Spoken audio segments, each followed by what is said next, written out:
Merci Christine pour l'invitation. Moi, je suis heureuse de clore cette saison, malgré la tristesse que certains pourraient en éprouver. Alors aujourd'hui, je vous propose un exposé. Je ne vous ferai pas un exposé de résultats d'une enquête, mais plutôt une réflexion, un essai sur les représentations ou la représentation, la variation linguistique et le français parlé en Ontario. Avant de commencer, autre Joseph que je connais, je lui ai enseigné. Est-ce qu'il y a des Franco-Ontariens dans la salle? Bon, c'est non. Est-ce que vous connaissez l'Ontario français? Je le sais. D'accord.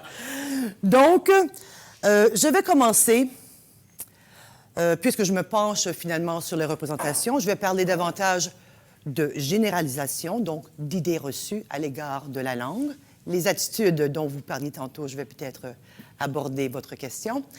Je vais me permettre un préalable conceptuel, contextuel, à savoir ce que sont les représentations, ce qu'est la variation linguistique et ce qu'est l'Ontario français. Alors d'emblée, la question des représentations sociales, je ne sais pas si vous avez déjà travaillé dans ce domaine.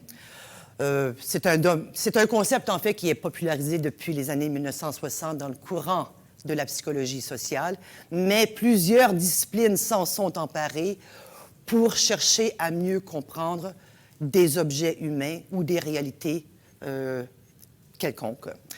La linguistique l'a fait, d'ailleurs. Elle parle davantage de représentation linguistique. Ce faisant, puisque plusieurs disciplines s'en servent, c'est un concept polysémique. Mais les chercheurs s'entendent sur 2 points, à savoir, quelle que soit la discipline, on s'entend qu'il s'agit de l'appropriation, de la structuration ou restructuration des images qui sont collectivement véhiculées dans les propos que tiennent les gens à l'égard d'un fait, d'un objet, d'un événement, d'une situation. Alors sur ça, tout le monde s'entend.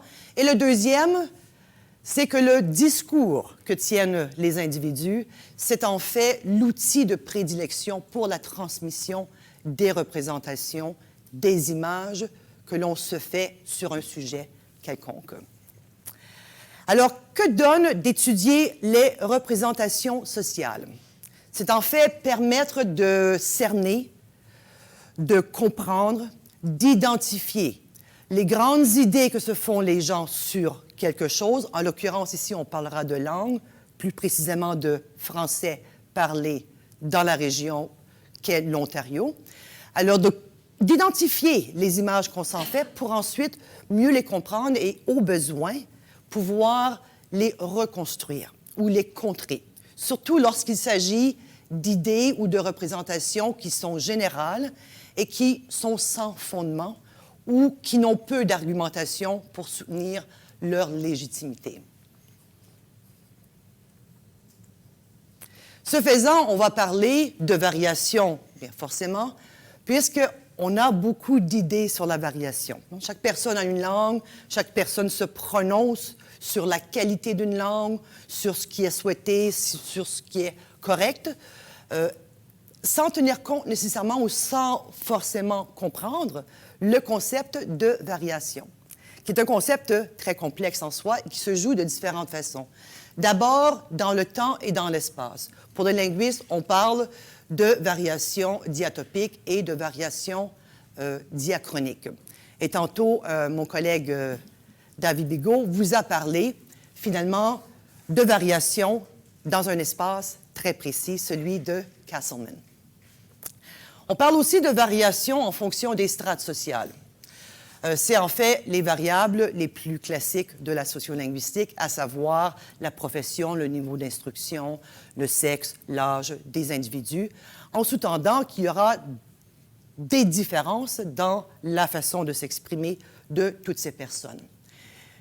Et puis, on parle aussi de variations diaphasiques selon le contexte ou selon la situation de communication. On ne parle pas de la même façon à quelqu'un que l'on juge supérieur, inférieur, selon le poste que l'on occupe, mais ça tient compte de tout ce qu'on appelle les registres, le registre formel, informel, neutre, langue familière, langue plus littéraire, et j'en passe. On pourrait aussi inclure dans cette catégorisation la variation qui s'opère entre l'oral et l'écrit, puisqu'on n'écrit pas de la même façon que l'on parle. Et ici, moi, je m'arrête sur le français parlé. Ce concept est déjà complexe en soi, mais il se complexifie du fait que la variabilité, la manifestation de toutes ces variantes, elle va se jouer sur plusieurs tableaux, notamment les aspects phonémiques et prosodiques. La prosodie, si vous le savez peut-être déjà, c'est la musicalité de la langue, c'est l'accent que les gens identifient lorsqu'on entend quelqu'un d'autre parler. Ça se joue également sur des facteurs morphologiques ou syntaxiques, souvent mis ensemble lors de l'étude, tout ce qui touche à la grammaire, tout ce qui s'écarte de la norme grammaticale attendue ou privilégiée, les tournures de phrases, la façon de dire entre puis-je, est-ce que je peux-tu. 3 variantes pour signifier la même chose, mais dans des structures très différentes. Et ça se joue, c'est ce qu'on entend souvent, sur le plan lexical et plus précisément sur le plan lexico-sémantique, à savoir les vocables qu'on utilise pour désigner un objet, qu'il soit réel, physique, abstrait. Et le sens aussi, parce que souvent on utilise le même vocable, mais on lui confère un sens différent. Ça peut susciter, ça, des situations un peu rigolos lorsqu'on se parle, croyant avoir compris ce que l'autre voulait en effet dire. Donc, un phénomène complexe qu'on garde à l'esprit. Et le troisième concept, et non le moindre, celui de l'Ontario français. C'est un concept très abstrait. Il n'y a pas...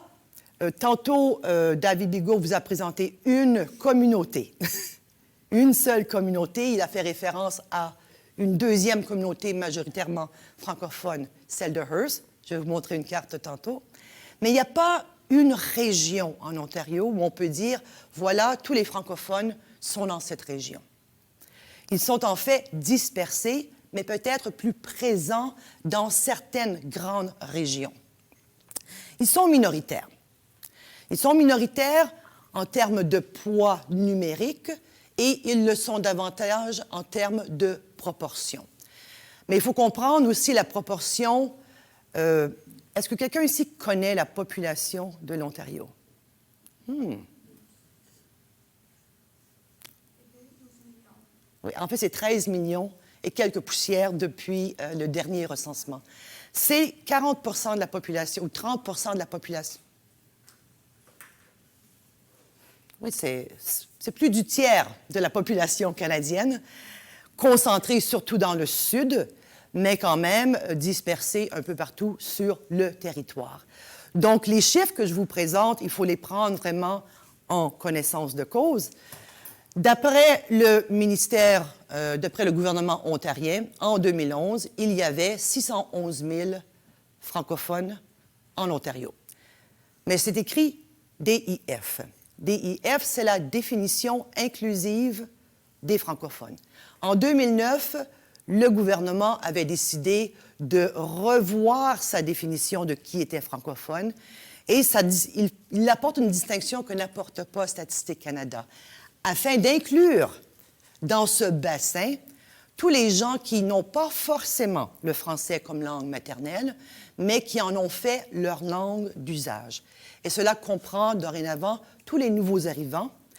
Si on tient compte du fait qu'à Toronto même, il y a 2000 francophones qui s'y installent depuis déjà une dizaine d'années, par année, ça peut vraiment expliquer cette croissance de francophones qui n'est pas calculée d'après les données de Statistique Canada. Mais les dernières données de Statistique Canada, celles de 2016, chiffraient les francophones qui avaient, ou les locuteurs qui avaient le français comme langue maternelle unique ou comme l'une de leurs langues maternelles à 668 000 individus. Ils représentent en soi 4,3 % de la population de ce bassin de 13 millions de personnes. De ce nombre, 348 000 avaient déclaré qu'ils faisaient usage du français à la maison. Donc, le nombre baisse par rapport à ceux qui l'ont en héritage. Mais toutefois, regardez, il y a 1,5 million d'individus en Ontario, toujours selon les données de Statistique Canada, qui disent pouvoir soutenir une conversation dans les deux langues que sont le français et l'anglais. Donc, le tiers sont de langue maternelle et les 2 tiers ne le sont pas. Ça pourrait correspondre beaucoup à ce que David a présenté tantôt, à savoir les locuteurs restreints, semi-restreints, non restreints. On parle aussi de locuteurs franco- ou anglo-dominants dans certains cas. Donc, il y a beaucoup de locuteurs du français, ils ne sont pas tous de langue maternelle française. Et eux représentent 11,5 % de la population ontarienne.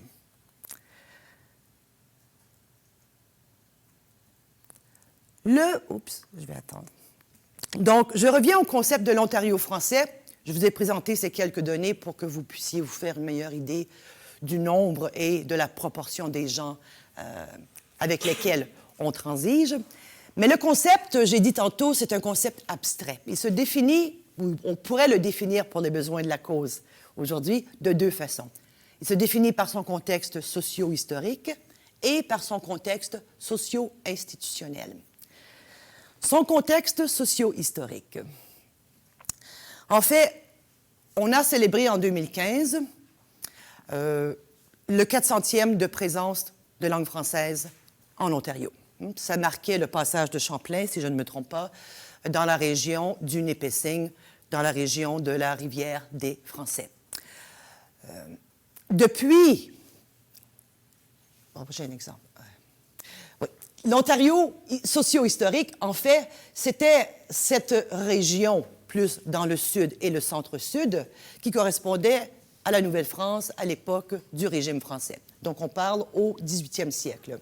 Et le premier phare français, c'est celui-ci, Pontchartrain, vraiment au confluent du détroit de Windsor, maintenant, sur la rive canadienne.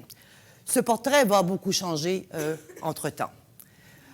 Au 19e et 20e siècle, il y aura une migration massive de Canadiens français, comme on les appelait à l'époque, qui sont venus s'installer dans ces régions, surtout dans l'Est, et vers les années 1880, qui vont monter dans le nord ontarien avec l'établissement du chemin de fer. Le portrait change encore beaucoup aujourd'hui avec l'arrivée, surtout dans la région du Toronto métropolitain, l'arrivée de nouveaux arrivants qui font du français leur langue d'usage. Voici la carte. Et tantôt, vous posiez des questions à savoir quels étaient les lieux dont parlait mon collègue. Alors, David, Castleman est dans cette région ici. Vous voyez Hawkesbury, la pointe de l'Est, alors que Hearst est ici. C'est à peu près à 550 km de Sudbury. Et Sudbury, c'est 8 heures de route d'Ottawa. Donc, ça vous donne une indication approximative de la distance à parcourir. Il y a des francophones partout sur ce territoire, mais on les retrouve plus nombreux dans 3 régions. Évidemment, dans l'Est, c'est une région plus vieille. Ça fait partie de la transcanadienne. C'est aussi ce qui longe la frontière québécoise. 40 des francophones s'y retrouvent. Puis ensuite, 25 se retrouvent dans le nord-est, une migration de la fin du 19e siècle jusqu'à Hearst. C'est la deuxième partie de la transcanadienne qui se rejoint. Les 2 transcanadiennes se rejoignent un peu au nord de Thunder Bay, anciennement baie du Tonnerre, qui longe également une partie de la frontière québécoise. Et ensuite, à peu près 26, mais c'est en nombre croissant, se retrouvent dans le centre, surtout dans la grande région de Toronto, et également dans la région de Welland, ici, qui a été longtemps une communauté francophone très vibrante, mais qui est en perte de vitesse depuis. Les quelques 8 autres francophones se retrouvent dans le nord-ouest et dans le sud-ouest, mais ils sont en fait ici peu nombreux, dans une population très peu nombreuse en fait, et dans le sud-ouest, tout simplement submergés par la masse d'allophones ou d'anglophones.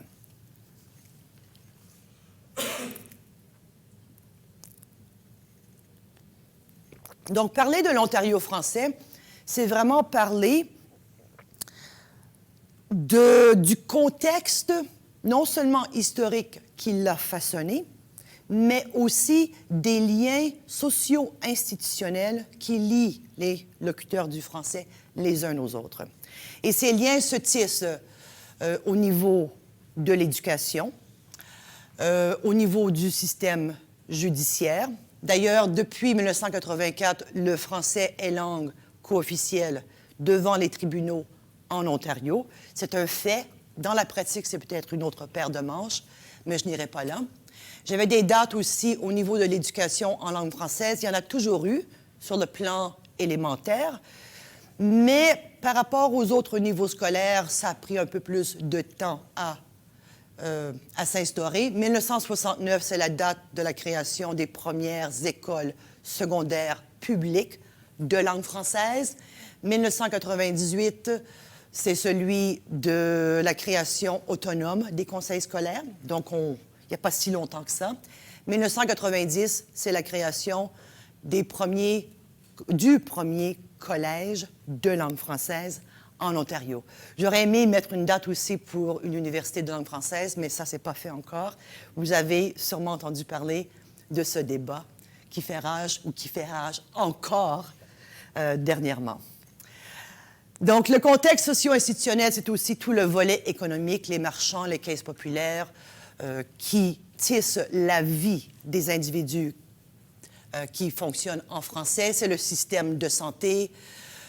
Plusieurs de ces services sont régis par la loi sur les services en français, qui a été adoptée en 1986 et mise en vigueur en 1989, par lequel le gouvernement, en fait, s'engageait à offrir des services en français à sa population dans des régions désignées. Mais sans reconnaître l'officialité de la langue. Donc, le français n'est pas langue officielle ou co-officielle en Ontario, mais tout est en place, en fait, pour que ça le devienne. C'est ce que souhaitent plusieurs personnes depuis déjà un certain temps. Évidemment, il y a tous les médias de masse.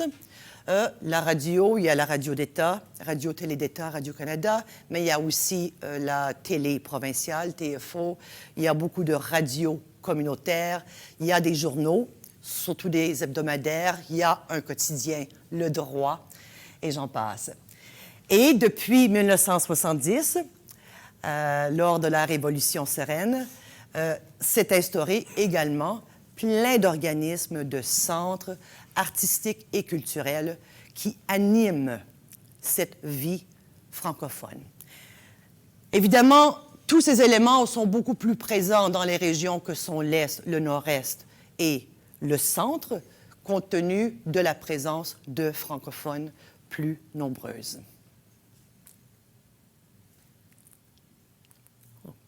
Alors, ceci étant dit, j'ai cru nécessaire de faire ce préalable conceptuel, contextuel, si vous me le permettez, pour mieux comprendre que ce n'est pas toujours facile que de parler d'idées reçues pour un ensemble si disparate, si différent. Et ce que je vais vous présenter, c'est quelques grandes idées générales, mais qui peuvent se déployer différemment d'une grande région à une autre, qui peuvent se déployer différemment selon que l'on soit usager du français ou qu'on soit non locuteur de langue maternelle, mais usager des deux langues que sont l'anglais et le français.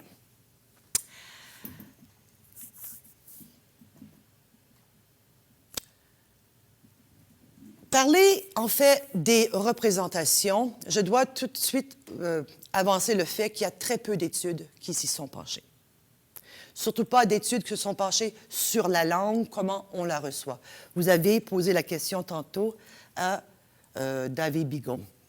Il y a des études, par contre, qui s'y intéressent. La plupart des linguistes ou des chercheurs vont y faire référence en analysant ou en étudiant quelque chose d'autre, mais pencher directement sur les attitudes, les représentations, les idées qu'on véhicule à ce sujet, très peu de gens le font. Je l'ai fait, moi, au niveau du bilinguisme, pour savoir comment les gens se situaient entre l'usage du français et l'usage de l'anglais.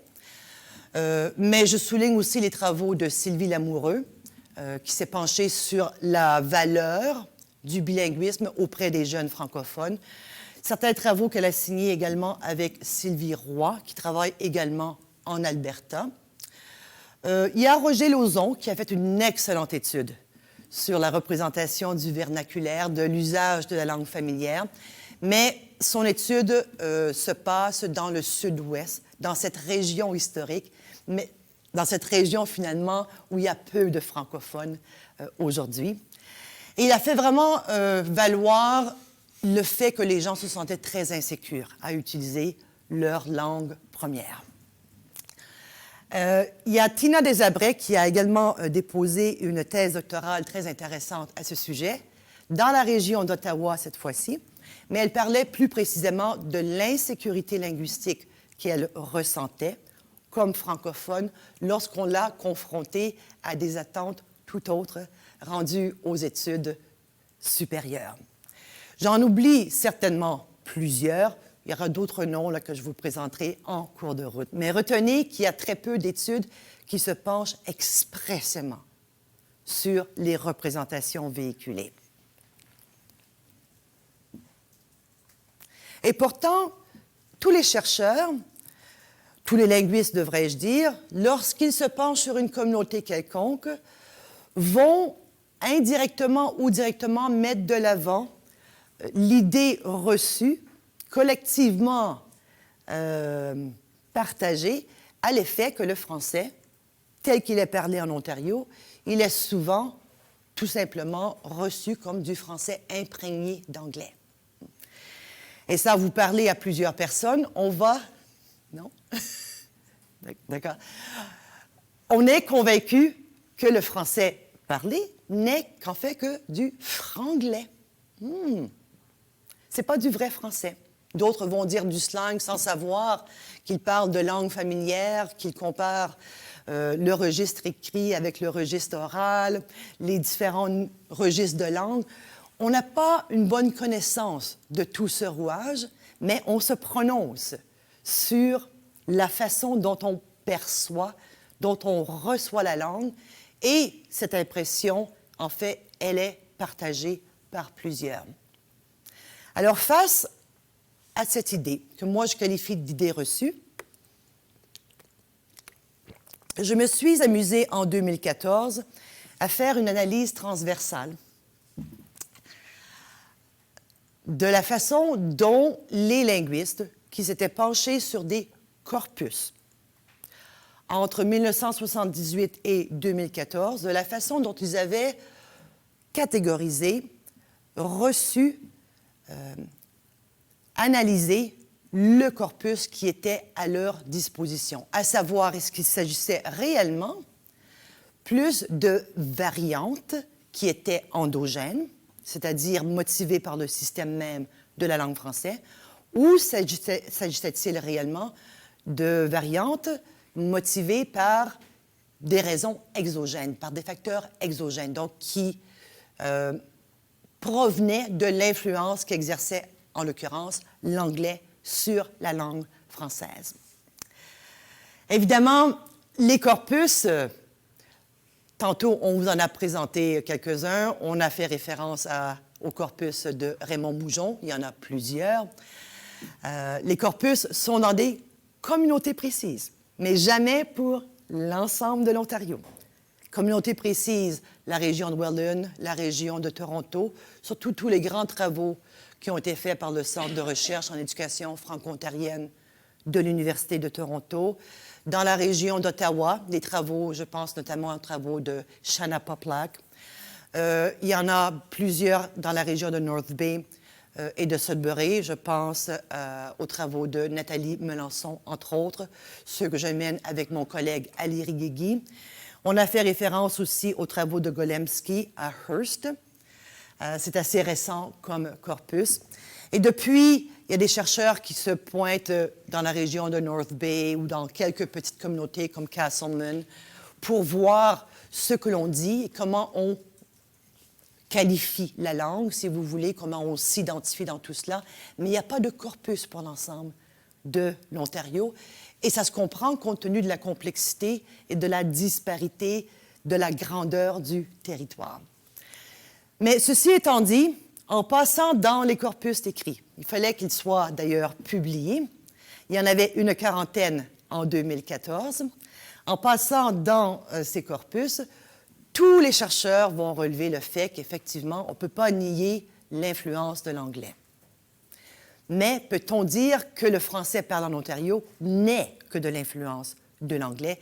Et c'est là où le portrait devient tout autre.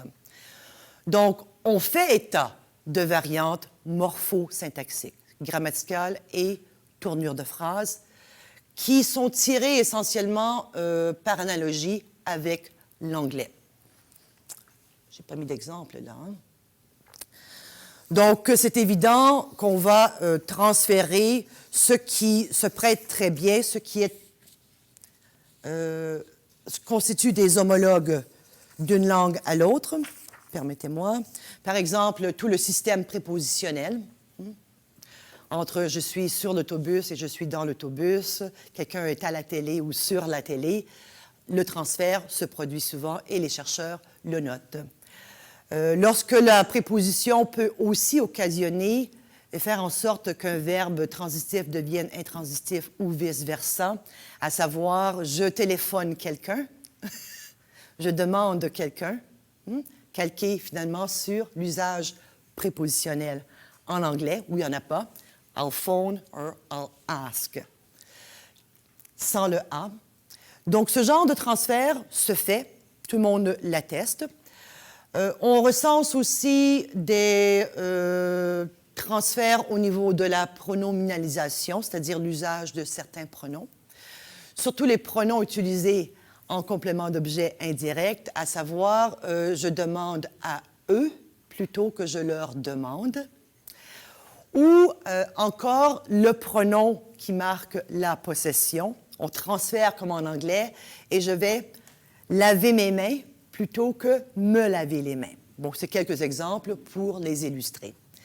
Mais en même temps, on note le maintien de tournures, on note le maintien d'usages que l'on recense également un peu partout dans le français laurentien, parlé à la largeur du pays, sauf en Acadie. On note aussi que la langue subit une certaine simplification ou généralisation dans son évolution, où on va élider, on va transformer, par exemple, le je vais, le je vais, le je vais est maintenu. On perd le subjonctif, mais l'anglais le perd également. Ce sont des simplifications qui s'opèrent de façon endogène dans la langue. Au niveau de la variation lexico-sémantique, c'est vrai qu'on note des emprunts, qu'ils soient intégrés ou qu'ils soient intégrales. Tantôt, on a eu l'exemple du sceau, parmi tant d'autres. Un emprunt intégré, c'est un emprunt dont on ne voit plus la provenance. Comme je vais faire les grosseries, plutôt que l'épicerie ou les emplettes. Pour un francophone, souvent, c'est un mot français en bonne et due forme à ce point-ci. On ne le voit plus.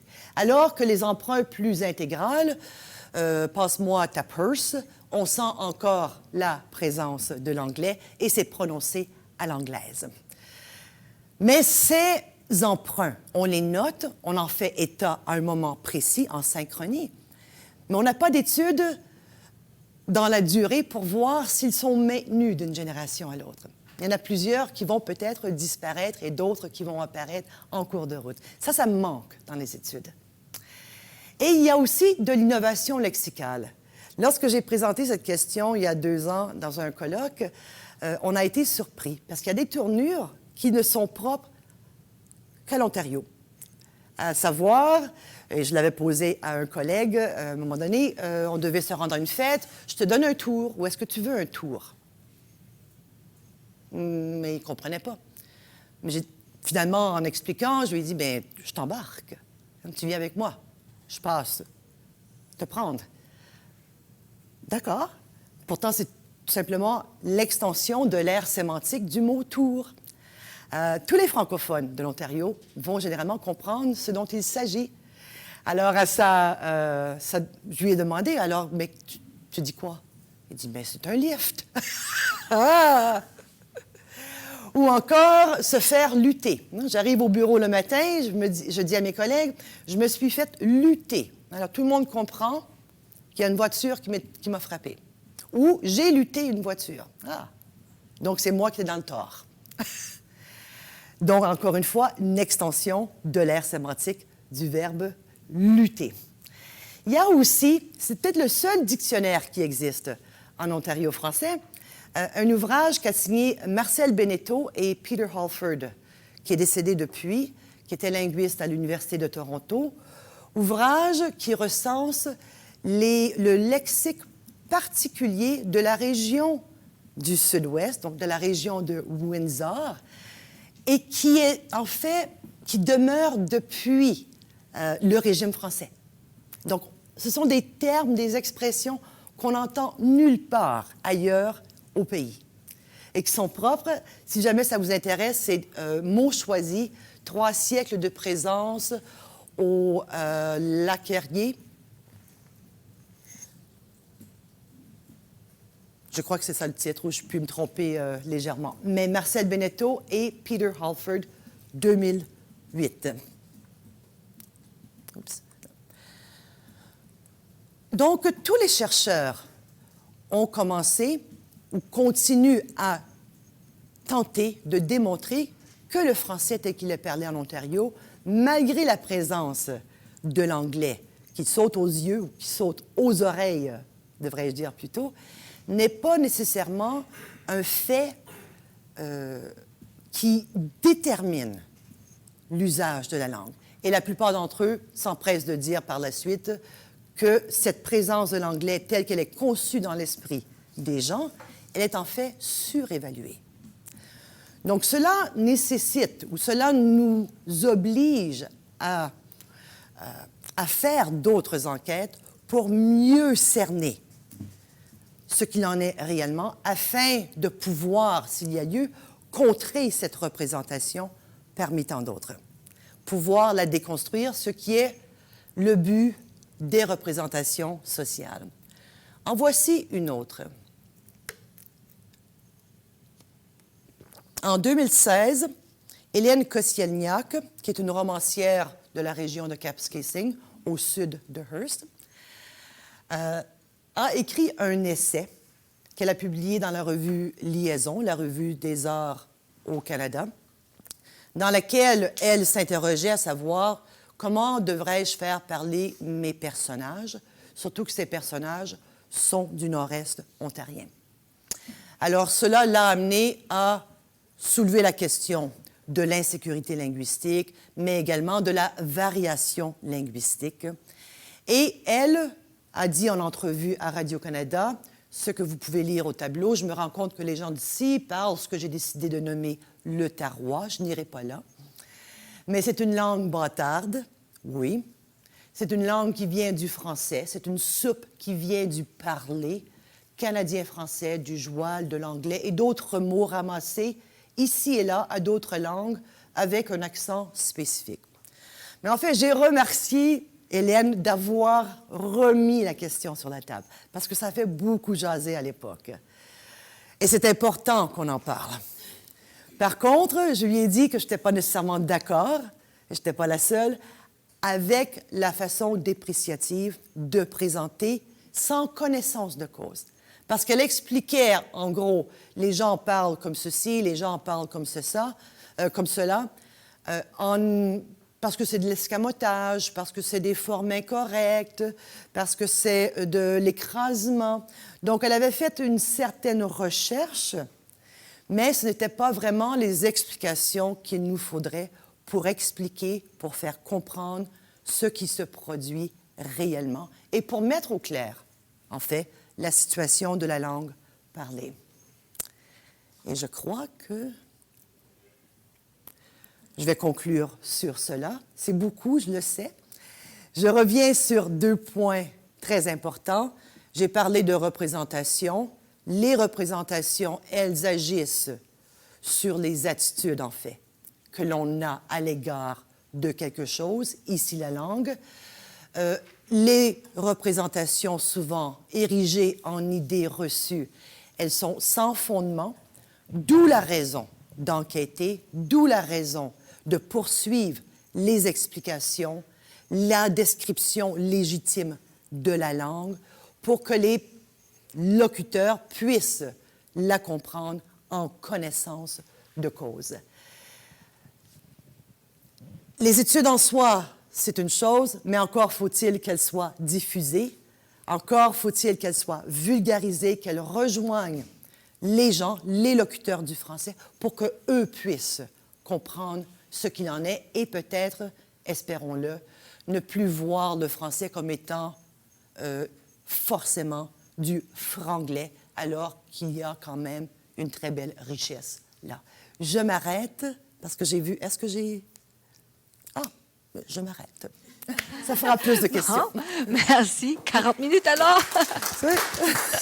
On est bien organisé. Donc, on procède de la même façon que toujours. Alors, je vous invite à poser vos questions. Une question là-bas.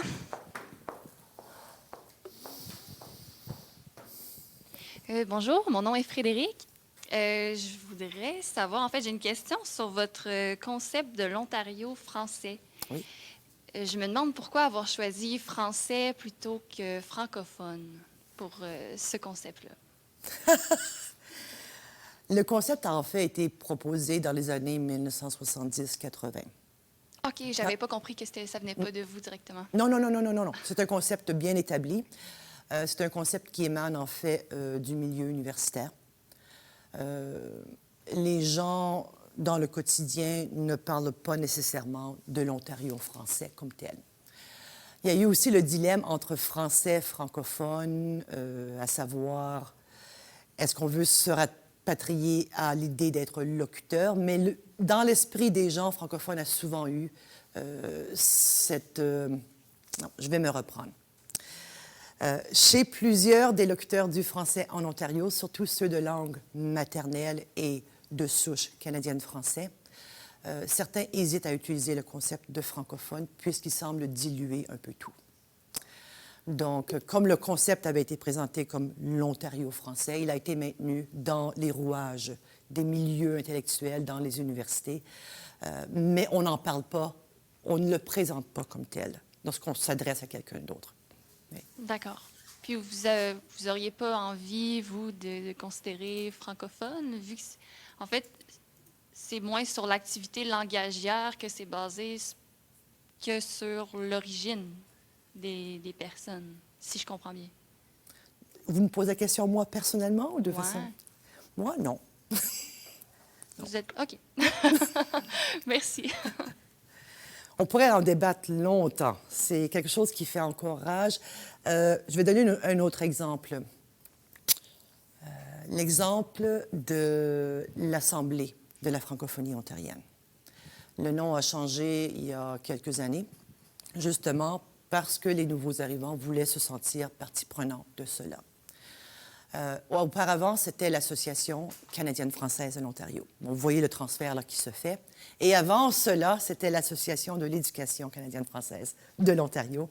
Mais là, on remonte vraiment au tournant du 20e siècle, au début du 20e siècle. Donc, oui, ça s'est produit. Et peut-être qu'éventuellement, il y a certaines personnes qui revendiquent le qualificatif francophone. Mais pour plusieurs, ça demeure un concept abstrait sans aucune attache à l'Ontario. Et comme tantôt on vous l'a présenté, c'est quelque chose qui est très prenant pour les francophones de l'Ontario. Oui. Oui, bonjour. Mon nom est Samuel. J'avais une question par rapport pour rebondir sur la question que Frédéric vient de poser un petit peu, en effet. Bref, vous avez parlé sur Ontario français, Ontario francophone. C'est quoi le rapport entre ça et l'autre aspect dont vous avez parlé, langue d'usage, langue maternelle?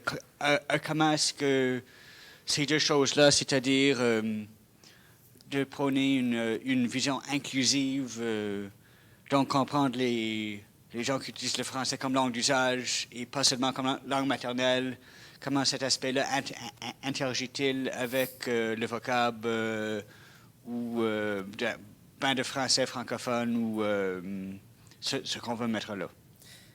J'ai essayé de lancer des pistes pour que vous puissiez comprendre la complexité de se pencher sur l'étude du français parlé en Ontario, sans nier le fait que les francophones ou les locuteurs du français sont minoritaires, d'une part. C'est là toute la question de la région, des différentes régions. J'ai aussi voulu illustrer là où ils se retrouvaient en plus grande concentration sans être majoritaires. Vous aviez plusieurs éléments dans votre question. Là, je n'ai pas tout saisi, je crois. Bon, c'est sur la relation entre deux facteurs. Premier facteur, Ontario, le choix de dire Ontario français ou Ontario francophone, avec les conséquences qui en découlent. Donc, premier facteur, c'est ça. Second facteur, c'est langue d'usage étant le français versus langue maternelle étant le français. C'est quoi le rapport entre ces deux choses-là? D'accord. C'était les représentations. Mon exposé portait sur les représentations que se font les gens, de façon très générale, sur la langue parlée, la langue française parlée en Ontario. Et pour le comprendre, il faut vraiment mettre de l'avant les éléments complexes qui le situent, qui le font. La variation, j'ai parlé de ça, j'ai parlé des représentations. Mais il fallait aussi asseoir le concept de l'Ontario français tel qu'il se construit, tel qu'il se véhicule dans l'imaginaire des francophones. Je ne sais pas si... Non? J'ai vu qu'il y a une autre question. Bonjour, mon nom est Caroline. Oui. Ma question porte un peu plus sur l'enseignement. En fait, je me demandais dans les écoles francophones comment ça se passe en fait, parce qu'on le voit, on le sait, ils utilisent des formes anglophones et tout. Puis je me demandais à l'école, les enseignants, comment ils acceptent ça ou qu'ils ne l'acceptent pas. Je veux dire, est-ce que, mettons, les étudiants du primaire ou du secondaire vont se faire taper ses doigts puis ils vont se faire dire non, pas de forme anglophone, arrêtez ça, c'est pas bon, peu importe. Je veux juste savoir comment l'enseignement se passe, en fait, comme les attitudes des enseignants envers ça. C'est pas mal ça. J'ai une ancienne collègue qui a travaillé un peu cette idée, c'est Diane Gérin-Lajoie, mais dans la région de Toronto. Mais c'est vraiment une question très large là, que vous posez. Peut-être expliquer deux choses. Il y a deux types d'enseignement en français en Ontario. Il y a les écoles de langue française, c'est comme ça qu'on les appelle, ou l'école franco-ontarienne, où elle a une mission sociale au-delà de ce qu'on attend d'une école. C'est une école de la minorité. Et ça va se dessiner différemment selon les régions. Par exemple, si je prends l'exemple de Hearst, la question ne se pose pas. D'ailleurs, la plupart des jeunes qui sortent de l'école de Hearst se sentent insécures à parler anglais, surtout lorsqu'ils se rendent à l'extérieur de leur communauté. C'est pas tout à fait la même chose dans le sud-ouest ontarien. Donc, c'est difficile généraliser, de donner une idée générale pour l'ensemble. L'autre type de scolarité à l'élémentaire et au secondaire en langue française, ce sont les écoles d'immersion, qui techniquement se destinent à ceux qui n'ont pas le français comme langue maternelle. Mais selon les lieux, on peut trouver des locuteurs de langue maternelle dans ces écoles, les ayants droit de plus en plus nombreux dans les écoles. Alors, ça crée, ça, une dynamique, un déséquilibre dans les écoles et chaque cas se vit différemment. Les travaux de Diane Gérin-Lajoie, qui portaient surtout dans la région de Toronto, tiennent compte aussi de l'affluence de nouveaux arrivants qui ont peut-être le français comme l'une de leurs langues maternelles ou qui l'ont comme langue d'usage parce qu'elle était officielle ou co-officielle dans leur pays d'origine. Et ça crée ça une autre dynamique qui n'est pas facilement résolue encore aujourd'hui. Une bonne question, mais très vaste. Il faudrait des études, il faudrait que des gens s'engagent pour les faire, ces études-là. Merci. Est-ce qu'il y a d'autres questions ici? La voisine? Une petite question?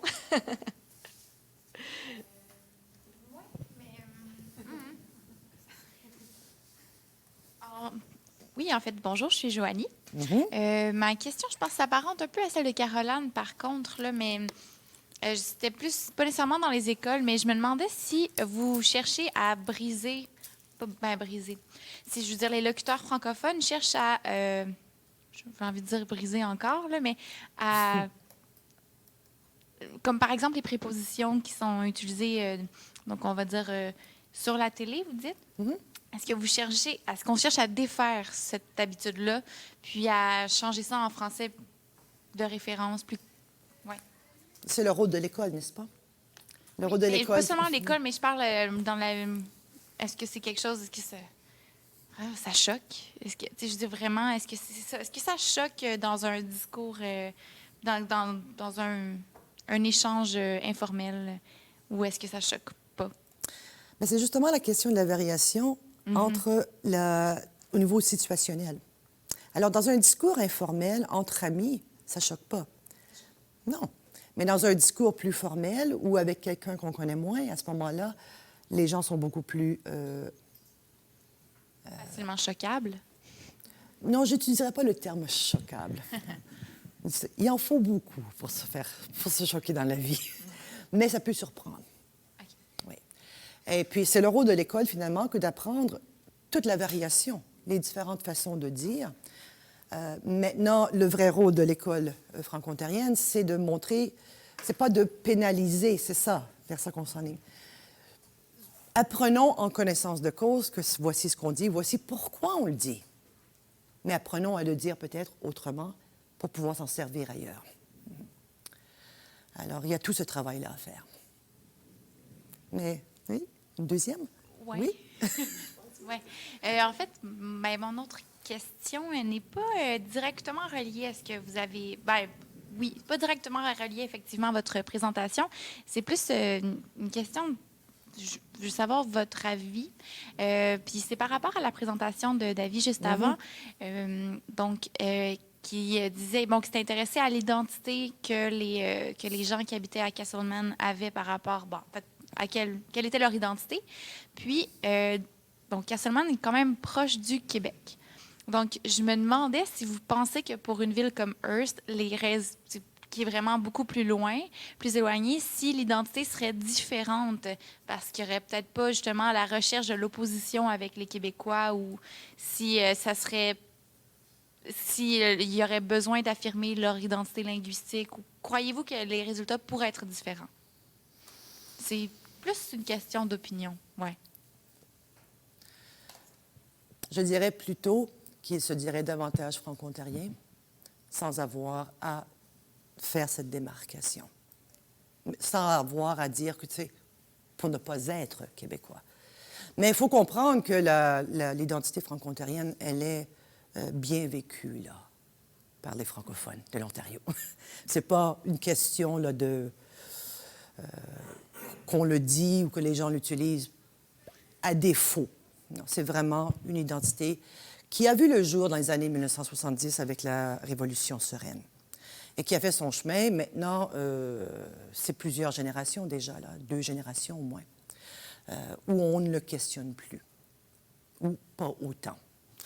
D'ailleurs, juste pour vous donner une indication, on a créé la première université de langue française en Ontario, c'est-à-dire elle n'a pas il n'y a pas d'édifice encore physiquement d'installer.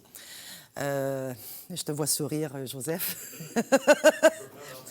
Ça a été un débat. Elle s'appelle l'Université franco-ontarienne.